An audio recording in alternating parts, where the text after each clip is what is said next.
Ending the TPS program for Somalia does not align with the facts, the purpose of the program, or the basic humanitarian principle. This morning, I introduced articles of impeachment against Homeland Security Secretary Kristi Noem. So today, I am glad to announce that the Congressional Progressive Caucus has adopted an official position to hold ICE accountable. waxaa jirta oraah Ingiriis ah oo ah tit for tat is a fair game. Gamekii waa isla wada fahmay oo qolooyinkii cunsuriyiinta ahaa iyo waliba xisbigii midigta fog ee Donald Trump ayaa godkoodii biyo ugu soo galay kadib markii impeachment ama macnaha ay sheegeen codsi lagu codsanayo inay xilka iskaga degto Kristi Noem oo ah Secretary of Department of Homeland Security ama wasiirka amniga gudaha ee Mareykanka oo waxan oo shaqaaqa iyo dhibaato ah ayada ay macnaha ay sheegay foolaadka hore ka tahay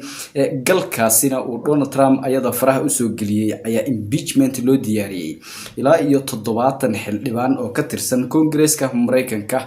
oo dimuqraadi u badan hadii ay macnaha ay sheegay aan ka bilownaba Ilhaan Cumar oo ah gabadheeni Soomaaliyeed iyo waliba xildhibaano ilaa iyo tiro 70 ah oo Congress-ka ka tirsan ayaa macnaha ay sheegay u diyaariyay impeachment tiradana ilaa iyo hadda way sii kordhaysaa Illinois representative-yadeeda ama ay sheegay golaha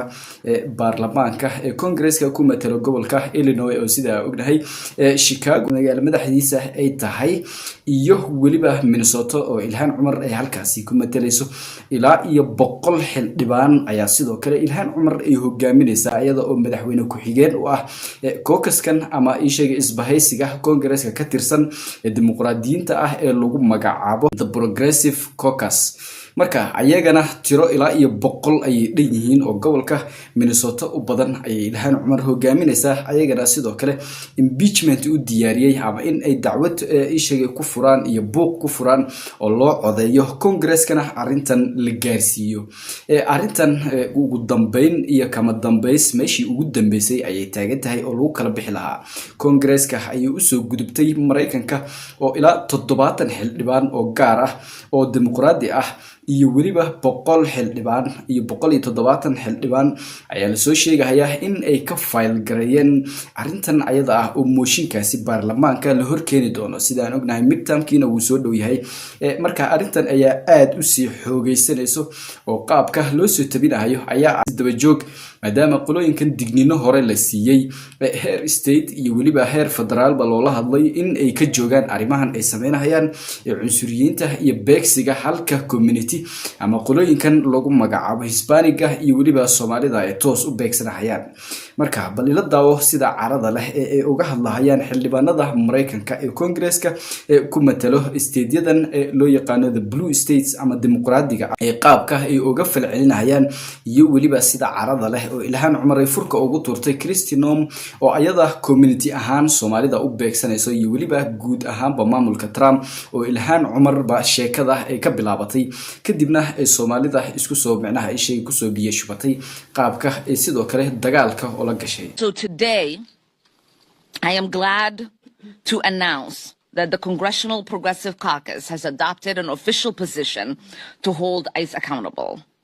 Our caucus members will oppose all funding for immigration enforcement in any appropriation bills until meaningful reforms are enacted to end militarized policing practices. Ilhaan Cumar waxay wacad ku martay in qolooyinkan ICE laga gudbinayo ayaga oo ku hadlayso afka the Progressive Caucus ku hadlayso oo ilaa iyo 100 xildhibaan ka badan oo ay ku matalaan inta badan ay ku matalaan goboladan blue states-ka loo yaqaano ama dhamaantoodba gobolada blue states-ka ee dimuqraadiga ah ka soo jeedo ilaa iyo 100 xildhibaan oo lagu magacaabo the Progressive oo ayada madaxweyne ku xigeen ay u tahay ay bartaasi kaga dhawaaqday in laga diyaariyay mooshin xilka looga tuurayo Kristi Noem oo ah haweeneyda macnaha ay sheegay cunsuriyada ah oo cunsurinimada ay u sii dheer tahay in galkani ayada ay faraha ku heeso beegsiga Minnesota waliba hal gobol oo macnaha ishaga dimuqraadi ah ilaa iyo ciidamo kumanaan ka badan ay ku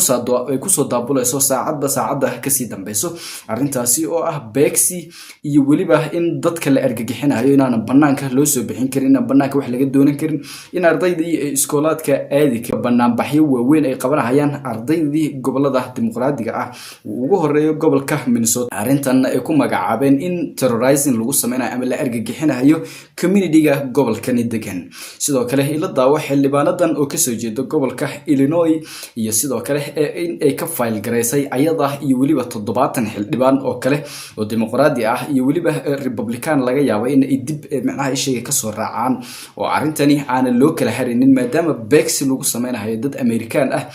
wixii hadda ka dambeeyay xaaladda ay faraha ka bixi doonto hadii laga aamuso daraadeed ay ugu soo biirayaan qolooyinkan dimuqraadiga ah si arintani bal wax looga qabto. Hello everyone, and thank you so much for being here today. This morning I introduced articles of impeachment against Homeland Security Secretary Kristi Noem. I am proud to have the support of almost 70 members of Congress already from all across the country. Secretary Noem has brought her reign of terror to the Chicagoland area, LA, New Orleans, Charlotte, Durham, and communities north to south to east to west. You'll hear from some of those communities, Minnesota and Portland. She needs to be held accountable for her actions. This is why I introduced 3 articles of impeachment against Secretary Noem. Number 1, obstruction of Congress. Secretary Noem has denied me and other members of Congress oversight of ICE detention facilities.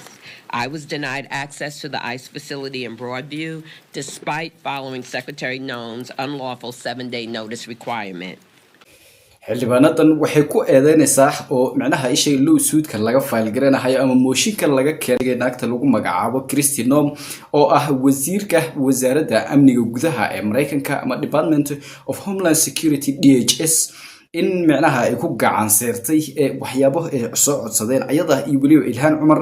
sidoo kale in laga hor istaagay ICE facility-ga Minneapolis ku taalo in ay gudaha u galaan oo saacado lagu haystay meesha irideeda oo saacado kadib loo ogolaaday in ay dib hore u galaan oo macnaha ay sheegay arintaasina ay ahayd arin aad u foolxun in xildhibaano Congress ah oo ayaga laftirkooda matalahay qolooyinkan ICE ay qaabkaasi ula dhaqmaan ayaga oo macnaha ku cabsi gelinayo ama u isticmaalayo power ay haystaan oo ah in ay hubeysan yihiin oo xildhibaanadana macnaha xasaanad ay leeyihiin balse ay ka dhinay gareeyeen arimahaasi in ay xog ka soo ogaadaan arimahaasi iyo arimo badan oo waliba amar diidooyin ah oo Congress-ka ay ku gacan seertay Kristi Noem ayaa lagu eedeynayaa laguna qaadi doonaa xilkana looga tuuri doonaa ugu dambeyn sababta 170 xildhibaan wax ay ciyaar ma aha waa more than half ka tirsan of the chambers more than half of the United States Congress weeye Soomaalida ayaa sidoo kale si xoogan uga soo horjeestay in laga joojiyo ilaa iyo kumanaan Soomaali ah laga joojiyay ama laga istaajiyay programkii TPS on effectina ay noqonayso ilaa iyo kama dambeys taariikh 17 bisha 3 ama March bisha soo socoto in ay tahay qofka ugu dambeeyo oo programkaasi TPS ama temporary protected status ama sharciga kumeel gaarka ah ee Mareykanka oo la ansixiyay 1991 markii dalka Soomaaliya uu burburay laguna talagalay dadka Soomaaliyeed ee wadanka ka soo qaxayo maadaama Soomaalida loo diiwaan galiyay inay yihiin qaxooti wixii markaasi ka dambeeyay ilaa iyo haddana dawlad la isku haleyn karo aysan ka dhalan halkaasi marka arintan ayaa sidoo kale Soomaalida ayaa ka soo horjeestay waliba chairmanka ninka xukumo ugu weyn ayadan loo yaqaano KAIR ee ugu weyn ama baadiga ugu weyn ee ah Mareykanka ee Islaami ah muxuu ka dhahay aan isla daawano. Ending the TPS program for Somalia does not align with the facts, the purpose of the program, or the basic humanitarian principle. This decision we know is political.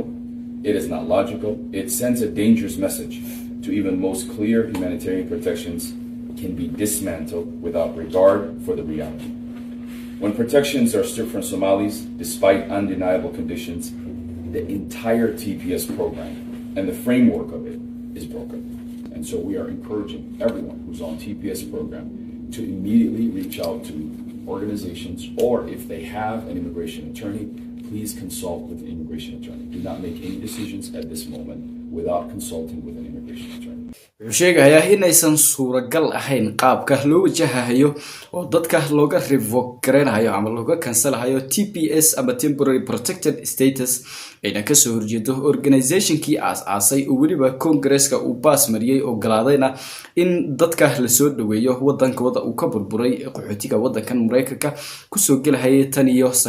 91dii marka arintan ayaa lawless ah ama macnaha aan sharci ahayn oo la siyaasadeeyay bedelkeedii arintan oo qaab siyaasadeysan loo isticmaalayo maadaama ay rabaan inay ku jibiyaan qolooyinkan dimuqraadiga oo arintaasi backgreenayo iyo weliba Ilhaan Cumar oo aysan dib dambe macnaha Soomaalida Mareykanka loogu arkin maadaama dad yar oo kooban oo arimahani fraud-ka ah sameeyay Soomaali oo dhan wajigooda lagu shaabadeeyay laga adeejiyay canaasiir lagu kiciyay dhekeerada Soomaalida ayada oo been baahsan laga soo gudbiyay ilaa iyo 9 dhekeer oo Soomaali ay manage gareyso dacwadahaasi iyo weliba allegation-kaasi la soo gudbiyay been abuurka ahna ugu dambeyn meeshii ay ku dambeeyeen aanu isla wada aragnay oo ay noqdeen hal bacaad lagu lisay oo null and void lagu tilmaamay maadaama ay u kuurgashay telefishinka weyn ama wargeyska weyn ee CNN ay u kuurgaleen oo arimahaasi in aysan waxba ka jirin ay cadeeyeen hadii uu muuqaalkan ku soo gaaro wixii fikirkaada qaybta comment noo soo qor muuqaalka like noo sar hadii aad nagu cusub tahay channelka ku soo biro subscribe noo sar waan mahadsantiin